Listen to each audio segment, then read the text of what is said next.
This is Order Flow Trading Course Lesson 8, Understanding Market Imbalance. My name is Michael Valtos. I'm the founder of orderflows.com.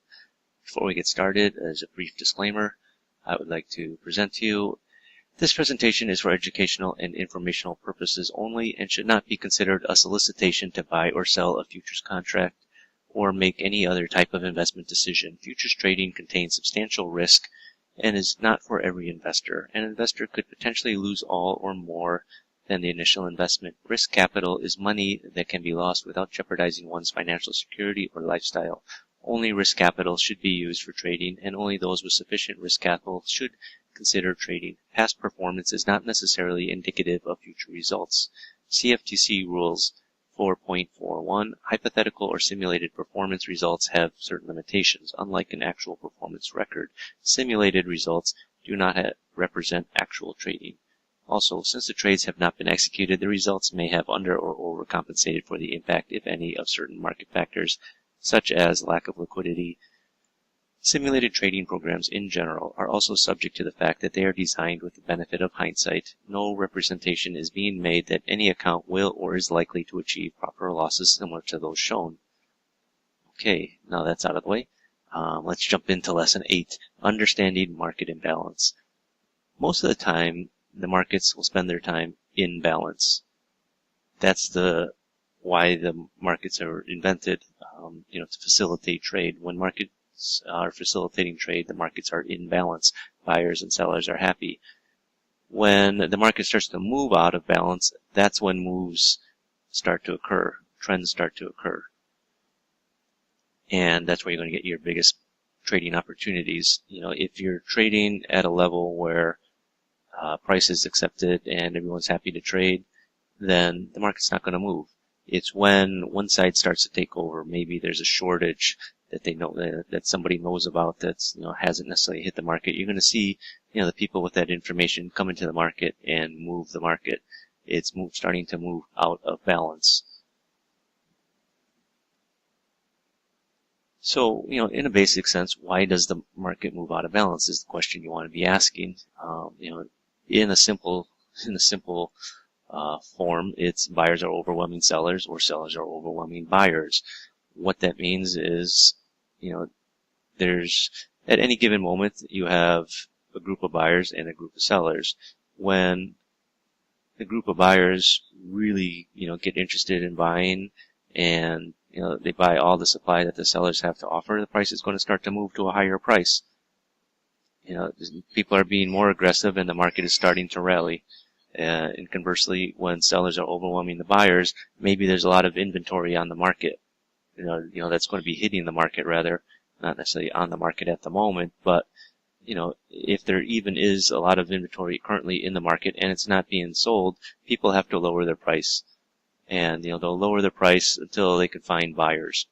That's what causes the market to sell off. Imagine it, if you're a department store and, you bought a lot of winter coats and now it's March and the weather is starting to get warm. Right? You have a lot of inventory of winter coats. You got to start lowering the price. You got to start moving them. When traders talk about a market being in balance, they often think the market is moving in a sideways direction. That's not always the case. The market could be gradually trending higher on slightly heavier buying or lower on slightly heavier selling. It doesn't have to be overwhelming amounts of buying or selling, just enough to move the market away from balance. What that means is, market doesn't have to be trading in an extremely tight range. The market's going to move up and down just naturally. Markets very rarely stay at one price. It might be just small fluctuations. It's small fluctuations when they turn into big fluctuations. That's when the market is starting to move out of balance. So even though a market appears to be in balance and moving sideways, oftentimes one side is in control. Then the other side takes control, back and forth. So, people talk about choppy markets. And, a market is choppy when you get one side, you get buyers seemingly taking control. Then it gets to a level that not too far away from where you're trading. And then the sellers come in and move it back down again. A market is in balance in a general area, buyers and sellers are in relative agreement of price. Like I said, it doesn't have to be one price. S&Ps could be trading at 1900, but it could be, range trading, between 1905 and say, 1897. It's in a range. It's not sticking to one price. It's sticking to an area. Don't think of it as trading in one particular price. It could be fluctuating up and down, above the perceived value for the moment. But it's when it starts to move away very dramatically, that's when a market is out of balance. This picture I like, it's a tank, basically going over a, small wall. And, when a market starts to move out of balance, that's what it's like to me. Where one side is just basically overwhelms the other, and, it's going to take a lot to stop it. In this case, it'll probably take a bazooka to stop this tank. So when a market imbalance occurs, there's one side that is showing its strength. And the market should continue in that direction until the new balance is found. So, a market will move from an area of price congestion or price absorption to the next area of price congestion or price absorption. It's, when it moves from the first level to the second level, that's when the imbalance occurs. Order flows will allow you to pick up on the imbalances in the market as they're occurring. It's not going to tell you after the move's already happened. It's telling you as the move is happening. And generally speaking, a market will trade in balance most of the time. Like I said, a market range trades, about 70 to 80% of the time. It trends 20% of the time. Trend followers make their money when the market's trending. But, unfortunately, the markets don't generally trend all the time. They spend most of the time in balance in a range. So what causes markets to experience an imbalance? Well, there's a lot of things that can happen. New fundamentals could hit the market that, you don't necessarily see. All you're going to see is the after effect in the market. You may, like I said, most traders don't necessarily have access to fundamental data that the big traders have. So, you're not going to know what's causing it, but what you want to know is when it happens, when the imbalance is happening. External events also will cause market imbalances. External events can be things, such as a bomb going off somewhere or a plane being shot down. Unfortunately, most external events are sort of on the negative side, but the market does have knee-jerk reactions to it, and and oftentimes you'll see big moves really quick, and people basically sweeping everything in the book. That's causing imbalances. Stops also cause imbalances. When you get to a level, a stop gets triggered. There's a bunch of orders going to be triggered and go through the market. It's going to basically, a stop will turn whatever's there into a market order, and it'll just sweep the entire book until it stops, and then either more buyers or more sellers will come into the market to add liquidity. Big orders hitting the market will also cause imbalances. You're not going to know when a big order is going to hit the market, but you want to know when that big order, starts getting executed in the market, and you can generally see it in imbalances. Because if it's a big order, and by big order I mean over 1,000 lots, that they're going to have to execute some size at some point. They can't just drip feed in 1,000 lots. Basically one lot every 15, 20 seconds. They're going to try and trade it in chunks whenever possible. So if there's size there, they'll go in and grab the size. So, new fundamentals cause imbalance because traders who are privy to new fundamentals are usually the institutional traders who have the money to move a market.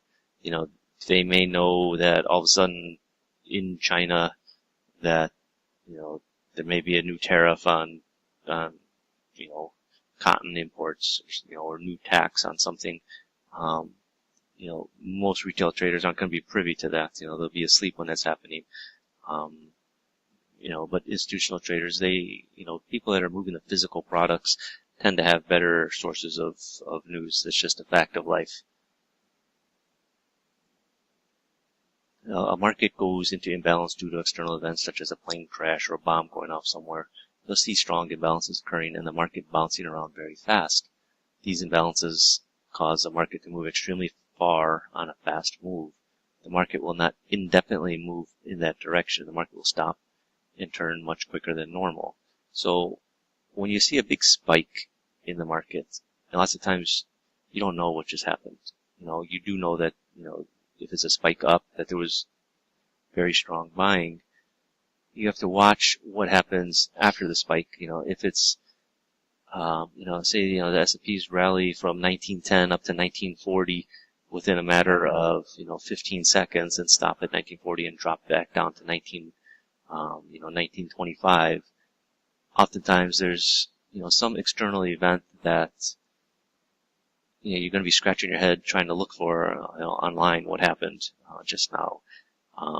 It'll usually be a quick move up or a quick move down, stop, and a pull back into it.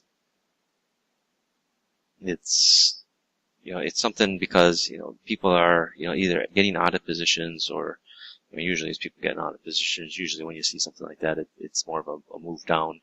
Yeah, you'd see them on these, when the news Twitter accounts get hacked and someone spreads a rumor that, a bomb went off in New York or wherever, the White House, and, that these Twitter algos, sort of kick in and start selling the market. And then, 30 seconds later, AP comes out and says, oh no, that's a false report. And then the market goes back to normal. Those are external events. So keep in mind, markets trend around 20% of the time. That means 80% of the time, the market is doing what it's supposed to do. It's facilitating trade. When the market facilitates trade, both buyers and sellers are happy with the price. That doesn't mean price will remain static. Prices will still fluctuate, but usually they'll fluctuate in a semi-range. They're not going to stay at one price indefinitely. They will move higher and lower, as people are buying and selling. That's the whole point of the market. Imbalances can occur, caused by stops being triggered. Usually happens at highs and lows and around key levels in the market. Say, there's an important high, a monthly high that's, market's getting close to. If we hit that high, oftentimes there'll be stops up there. Or, say we're coming into I hate to say 200-day moving average, but, things that the general public is, trading around, you have to keep that in mind. A big stop or, an accumulation of stops being triggered will cause the market to go out of balance. Generally, it won't be a very big move. In the S&Ps, it may be, 6 or 7 ticks and then stop and as more people come into the market or, just stop and reverse. If, like I said, you got to watch and see how quickly the market reacts, or, watch and see if there's, going to be additional participants come in to continue the move in that direction or not. Oftentimes at significant highs or lows, macro highs or lows, say it's a new low that you haven't, taken off for 6 months, there might be a lot of stops there, and when you get to that point, it could be a complete shift in, supply and demand. So, you gotta, take everything into context and, have sort of a bigger picture as to what's going on into the market. I'm not saying, every day you gotta look at, charts, but, if you write down, significant levels such as monthly highs and lows, just know where they are in your mind or, even on a whiteboard next to your desk, it'll help pay dividends for your trading results just by knowing that information, rather than scratching your head after some big imbalance happened and you missed the trade. So what does a stop triggered market imbalance look like? Oftentimes they're characterized by a lot of zeros when the imbalance occurs. Like you see here, we traded through this price at 1872. I think this was a new low at the time, and it just got swept through the market. You could see the imbalances actually started in the previous bar. Then when we got below 1872, it just dropped 4 price levels. That's around 12 or 1300 lots. Even if you add in the previous volume, you're pushing around 1500 lots. So that got triggered, and the market did pull back a little bit. Pulled back up towards the levels of the initial imbalance, and it did continue down lower. You often see them when highs or lows are taken out, and the next bar will often retrace back into it. Market imbalances that are caused by big orders are among the best imbalances to trade because they're often fueled by big money players. What that means is if a big player, an institution, starts accumulating, and there's going to be times where they're going to get aggressive in the market. When you have the imbalance and the market comes back towards that imbalance, if they start appearing again, that's the sign to you that, hey, that someone's starting to accumulate a position. Market trends generally start when there are imbalances in supply and demand. The big players, the ones that have physical demand, that they need to buy to satisfy, or physical supply to sell, tend to show up early in the moves. That's the beauty of, I'll say beauty of institutional trading, but, institutions, they're not the last date to the prom. They get in early on the moves. They're the reason the moves happen. So if you can see what they're doing and understand what they're doing, then, you'll get into trades much faster than, if you're trying to follow an indicator. So when a big order hits the market, it's a sign that the institutional trader is either getting into a position or getting out of a position. Now, you're not going to know which way they're going. You're going to know if they're buying or selling, but you're not going to know if they're getting into a position or out of a position. The best you can do is guess which way based on the market direction, and you'll never know when the trader is about to start executing a large 1,000 and lot and above order. Like I said, take things in context of the market. If we're hanging around the low of the day and you're starting to see buying imbalances come in, okay, that's a sign that someone's accumulating a position and starting to get aggressive at the lows of the day. The market should start to move. Should start to move up rather than continuing down, because where you're aggressive sellers, all you're seeing is aggressive buyers. If you're up near the high and you're seeing aggressive buying, that's normal. That's what you want to see. Oftentimes it's going to be people coming in late to the party. Where would you rather be buying? When the market is out of balance, would you rather be buying imbalances near the low of the day, or would you rather be buying them near the high of the day? I prefer to buy them near the low of the day.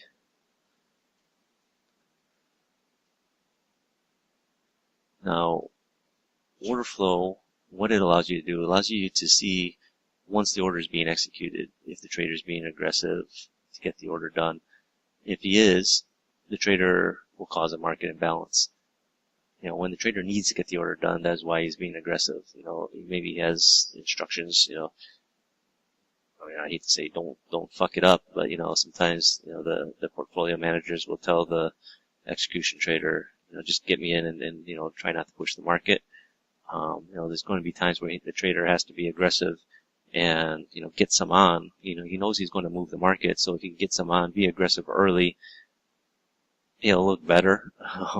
His average price will look better to the portfolio manager. So there's going to be times where traders are aggressive in the market when they've got a big order to get done. They've got to show some strength. If there's size in the market, they got to buy it. Or if they're trying to sell, move size, on the sell side. If there's a solid bid, they will sell into it. Most big traders, they're not necessarily concerned about the individual prices. Say they've got, 2,000 lots to trade. They're only concerned with the average price. They know 2,000 lots will have an effect on the market. What they're concerned about is the average price. They're not concerned about the 10, different price levels. If they could get most of it done at a fairly cheap average price, they're happy to get it done. Sometimes it's sort of like, I hate to say driving a bulldozer through the market, but when someone's got a big order to do, oftentimes they want to get some on board, and I hate to use this this picture of a bulldozer with money, but oftentimes that's what it's like, really. The institutional guys, they've got a big position, they need to get it done, and sometimes they'll just bulldoze right through the market, and on the way they're going to start the trend and get it moving in their direction. So just break it down for you. This is an example. A sales trader at UBS needs to buy $100 million worth of E-mini futures. The market is currently trading at 1900. At the current price, one contract of ES has a notional value of $95,000. $100 million worth is equivalent to, basically 1,052 contracts. You round up, so the trader needs to buy 1,053. So generally speaking, the E-mini market is a few hundred deep at each level. So what he'll do is he'll buy up to say the market's offered at 1900. He'll buy, he'll try and buy up to a price of 1901 and book the average price. He'll buy, if the market's offered at 1900 and, maybe there's 200 on the offer there at 1900 and maybe another 200 offered at 1900 and a quarter, 300 at 1900 and a half, and some at, 300 at 75 and at 1901 there's 500.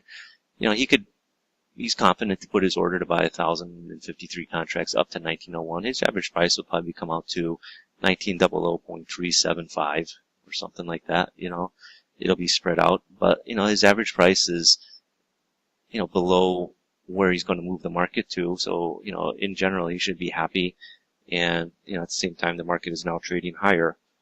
So in a sense, I don't say he got a better fill. He knows he's going to move the market, and if he get most of it done at a price lower than where he's going to move the market to, it's a good fill for the most part. So here's an example of an imbalance. Okay, so the market is moving higher. It's going up, and when we get to this level here at 28.96, and you get a selling imbalance, you're thinking, okay, the market's going to go down now. Well, what happens? The market instead goes the other way. Well, you have to read what's happening in the market. You can see that even though you have this selling imbalance, you have buying imbalances that came in to, sort of negate the selling imbalance. You want these sellers to be back in here, and, the market did come back up. You do see some selling imbalances, but, buying was enough to, overtake it. Market imbalances, they don't always work. It's not necessarily a end of a trend or a continuation of a trend. So, like I said, sometimes it's just a big order that needs to get done. Like I said, the market is rallying up here. We're heading up to 2900. This is in the Euro stocks. And, there's somebody in here that got 1,000 to sell. It could be someone that bought some, earlier.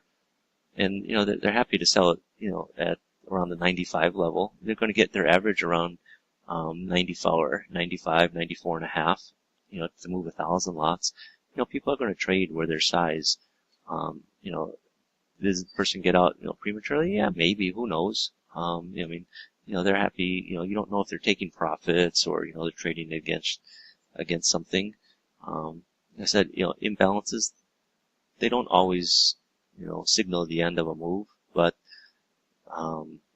what's important is you should watch what's happening after the imbalance occurs. If you have a selling imbalance and all of a sudden you see buying imbalances, going in the opposite direction, it could just be a sign that maybe there's a big order that got executed in the market, after a move.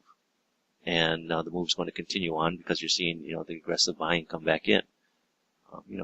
Take everything in context with, what's happening in the market.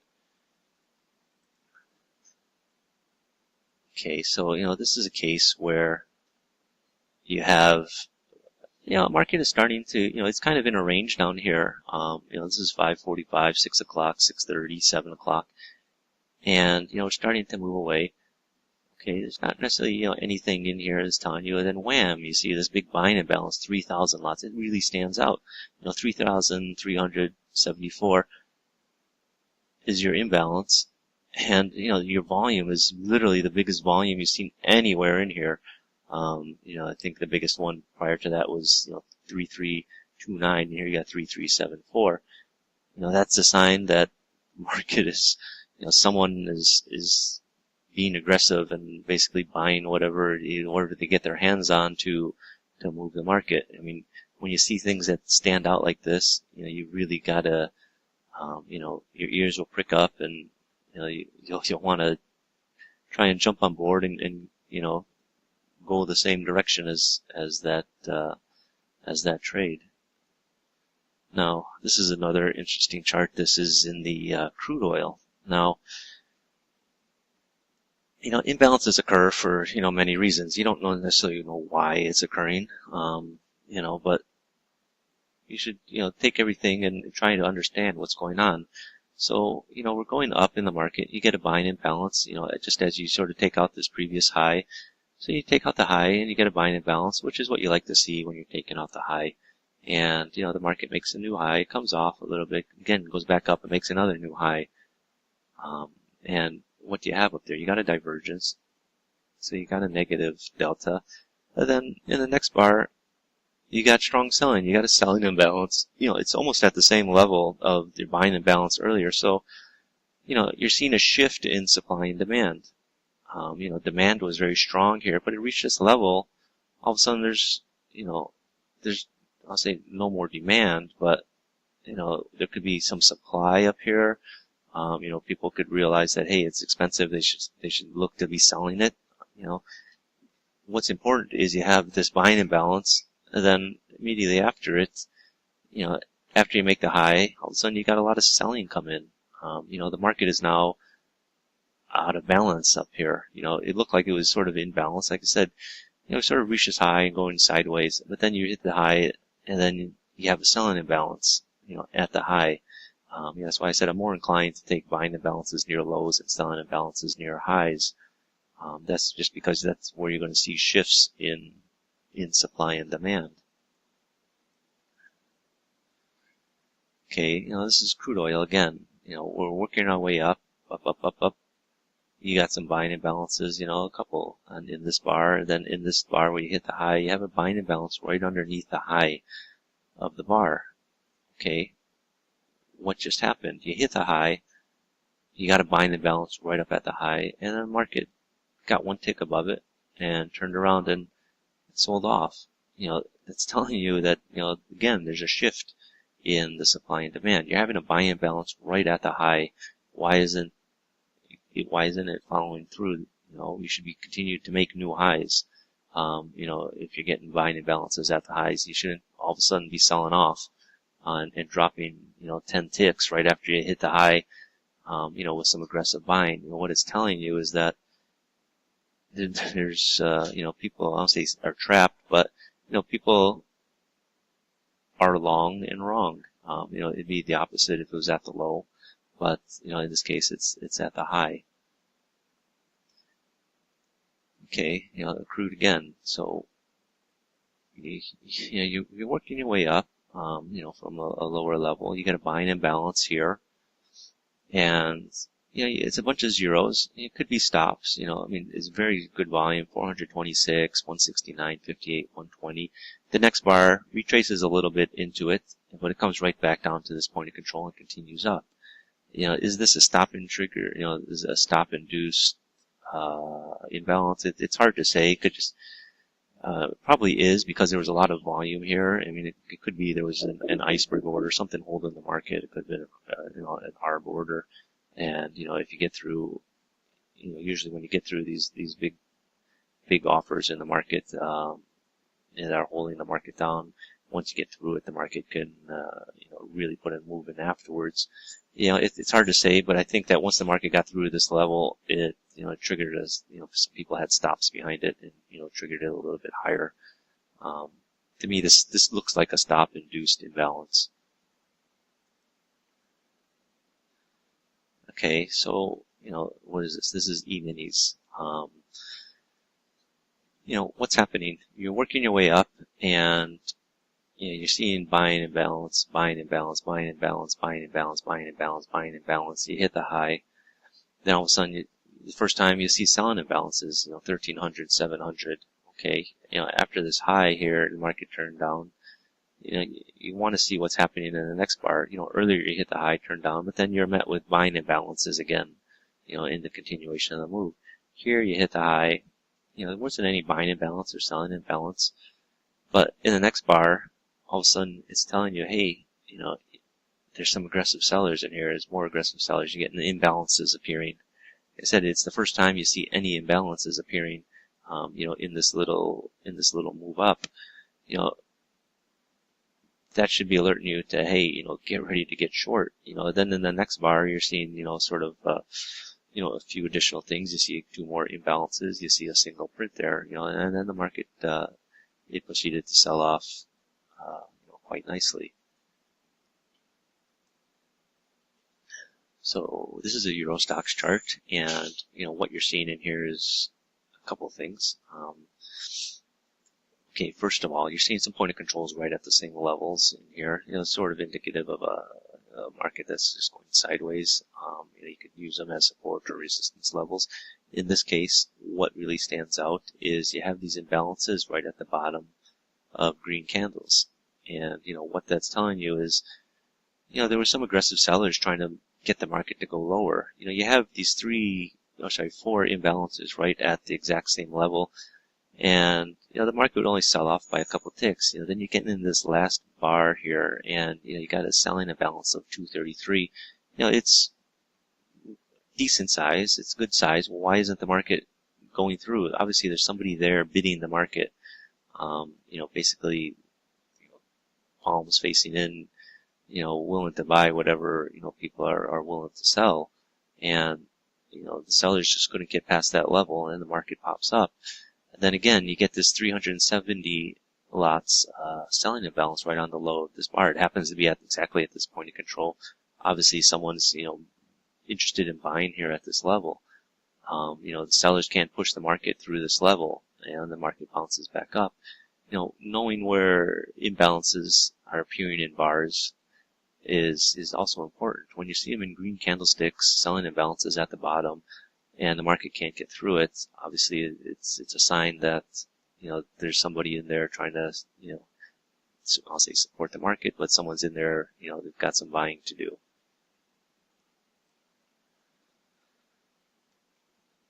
Okay, so this is a E-mini chart, and you have this buying imbalance. The market's moving up. You have a buying imbalance here at, this is around the 1901 level. Market starts trading above it. It's trading above it for the next 5 bars, and next 3 bars. It starts coming into it, especially in the 3rd bar. And then in the 4th bar, it comes back into it. Comes back and it covers basically the whole area where the imbalance was. What you want to notice is, if there's going to be an imbalance, are the buyers going to reappear again when the market comes back to those levels? Here you can see the market pulled back into the area, it's literally retraced the whole zone, got through it, by 16 lots traded on the other side of this buying imbalance. But you're seeing a lot of volume down in here, 2400, 1600, 1200, even what's traded on the offer, 1600, 1600, 1100. Here you have a buying imbalance. To me, this is a sign that, the people that were interested in buying earlier, they're still interested in buying. The market can't necessarily get through this volume again. Now it's much more volume than you saw earlier. And the market puts in a nice little rally up. That's why my software order flows trader will draw a zone out, from where the imbalance occurs. It'll draw it out 5. You could adjust it. I have it set to 5 bars, 1, 2, 3, 4, 5. For me, it's not necessarily a zone that's going to hold all day. I'm just looking at it in the short term. I find that, 5 bars, if it's going to be support, if it's going to be a buying imbalance, I'll treat it as support. If it's a selling imbalance, I'll treat it as resistance. So, I'm going to watch to see what happens when the market comes back inside the zone, if it's going to hold or not. Okay, so here's, sort of in the opposite direction. S&Ps are starting to work our way lower. We took out this low here at 1901. Coming into this low, you have a selling imbalance. It's not the biggest selling imbalance. The volumes are kind of light, 191, 159, 278. But you have a lot of selling imbalances in this bar, especially after your high of the move bar, just before it. And, okay, so say you're not necessarily convinced in this bar that, it's happening pretty fast. You may not be able to get short. But then in the next bar, again, you're seeing more selling imbalances. And the market pulls back into the zone and continues to sell off, just as it did in this bar at 901, the first bar at 901. You retrace back up into it and then sold off again. So, knowing where these are happening, is important. And watching when it pulls back into the area of the imbalance, if these sellers, in this case it's selling imbalance, if they're going to reappear. If they're going to reappear, you're going to be using these levels as your resistance levels. Okay, again, this is the E-minis, and you have, this bar here at 1427, which is pretty much the entire bar is a buying imbalance, pretty much. And, what happens? The market pulls back into it twice. It can only get through, the first two levels, before it continues in its direction. These are the types of, moves that you want to get in, where you're seeing the imbalances reoccur. You're seeing the aggressive buying, reoccur. It's almost as if, this person had, say 1,000 lots, to buy, let's say a couple thousand. They buy up the first 1,000, they move it up, and they're going to let the market breathe a little bit. They've moved the market, let the market come back in and buy some more. Let the market go back up, come back in a little bit, buy some more. That's what's happening there. And the market, just finally, continues its move up. Okay, well, this is one that's sort of, I believe, happened around a number, or some news. It's, you're getting these imbalances, and what's happening is, the market is retracing back into it. You see it starting to move here at 832, pulls back in a little bit. Again, you get some more imbalances, pulls back into it again. Up here at the top, it pulls back into it a little bit. Then you get this big imbalance right up here at the top, and we're still in that zone. You can't get through it on the other side. We spent some time, a little bit below it, but we're sort of, being supported here, but we can't get past it. Where are these buyers here? Why are they not reappearing, later? So, if it was, people are being aggressive here, they're thinking, hey, the market's going to start to move higher, but, they're not able to move the market higher anymore. They've sort of, bought all they could. They don't have any bullets left to keep buying. And you're seeing, we're just sort of hanging around this area in this zone. Why aren't we moving higher? You're not seeing any more buying imbalances coming in here to move the market higher. All you're seeing really is now you're up here at the high and you're seeing selling imbalance, selling imbalance, selling imbalance, selling imbalance, selling imbalance. Yeah, you have one here, 51. That's not much. Selling imbalance. The market is just sort of hanging around this level, slightly lower. That's why, so I'm not usually the type of person to be, taking buying imbalances near the highs. There are times when I do, but, most of the time I tend not to. Okay, so, here's here's the rest of the crude charts. What's happening? We're starting to sell off. Okay, you have a selling imbalance here. And what happens? The market sells off. You get, a couple buying imbalances to sort of move the market higher. But then you get back into this zone here where you have this initial selling imbalance. you get through it, you're sort of hanging around. Then in this bar, you get the selling imbalances reappearing, that you have here earlier at the same price, and the market just moves lower. It just eats right through, these buying imbalances. When you get a selling imbalance, right, then you get a buying imbalance. It's, shortly thereafter, it's indicating a change in trend or a change in supply and demand, at least temporarily. So, initially you're short off of the selling imbalance. Your mindset is short, rather, thinking the market's going to go lower, but then lo and behold, you get a buying imbalance and the market starts to trade higher, and then another buying imbalance. You could have realistically gotten along within this buying imbalance here in the next bar when it pulled into it. But then when you get this next buying imbalance, there's no reason to still be long here. It's telling you sellers have taken over, and then the market just fell over. So I said, don't necessarily think that, a buying imbalance is going to, set the direction for the rest of the day. You could have a selling imbalance and immediately afterwards you get a buying imbalance. That's just the facts of life. You got to deal with it and know how to trade it.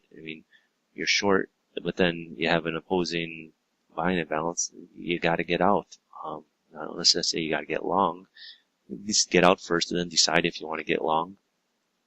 And then you get a selling imbalance, shortly thereafter. So, if you're long, you definitely got to think about getting out. You got to respect what the market is telling you. Honestly, you don't necessarily see them as happening as fast as this. It does happen once in a while, and crude is one of those markets that can turn on a dime and really start to, sort of say snowball, but get a lot of people piling in at once. That you're seeing imbalances. Okay, so that's the end of lesson 8. Understanding market imbalance. In the next lesson, I'll explain the importance of point of control, also known as POC, commitment of trader, COT, in the bar. It's what it is. It's the area with the most volume traded inside of that particular bar. It does have implications as to supply and demand, and we'll get into that in the next chapter. Thank you, and again, we'll pick it up in chapter 9.